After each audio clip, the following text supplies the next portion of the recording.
पश्चिम बंगाल विधानसभा चुनाव पिछले सारे चुनावों से ये चुनाव इस बार का अलग है। क्यों अलग है?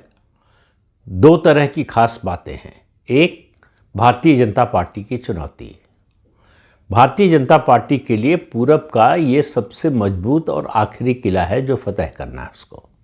लेकिन ये चुनौती तो एक राजनीतिक दल की है।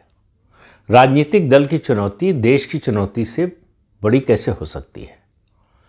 तो पहली चुनौती भारतीय जनता पार्टी के लिए है, उसमें एक बड़ी समस्या है, बड़ी अड़चन है, और वो है 2021 के विधानसभा चुनाव के नतीजे आने के बाद की जो घटनाएं हुई। जिस तरह से भाजपा के कार्यकर्ताओं पर हमले हुए, उनके घर जलाए गए, उनकी हत्या की गई, उनकी महिलाओं के साथ बलात्कार हुआ, उन्हें पलायन करने पर मजबूर होना पड़ा।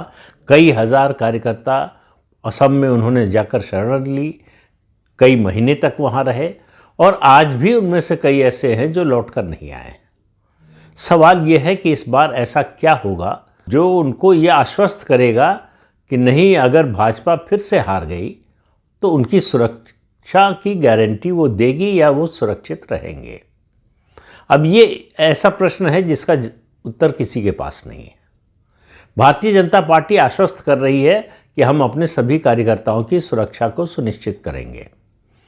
भारतीय जनता पार्टी, एक बात तो कही जा सकती है, 2021 में जो हुआ शायद उसके लिए तैयार नहीं थी। उसको ये उम्मीद नहीं थी कि इतनी प्रचंड जीत के बाद तृणमूल कांग्रेस इस तरह की हिंसा पर उतरेगी। चुनाव के पहले और चुनाव के दौरान हिंसा, ये तो पश्चिम बंगाल में 75 साल से चल रहा है, तो कोई नई बात नहीं है चुनाव से पहले की हिंसा और चुनाव के दौरान की हिंसा। लेकिन चुनाव नतीजे के बाद की हिंसा 2021 में जितने बड़े पैमाने पर हुई, पश्चिम बंगाल के राजनीतिक इतिहास में इतनी बड़ी हिंसा कभी नहीं हुई।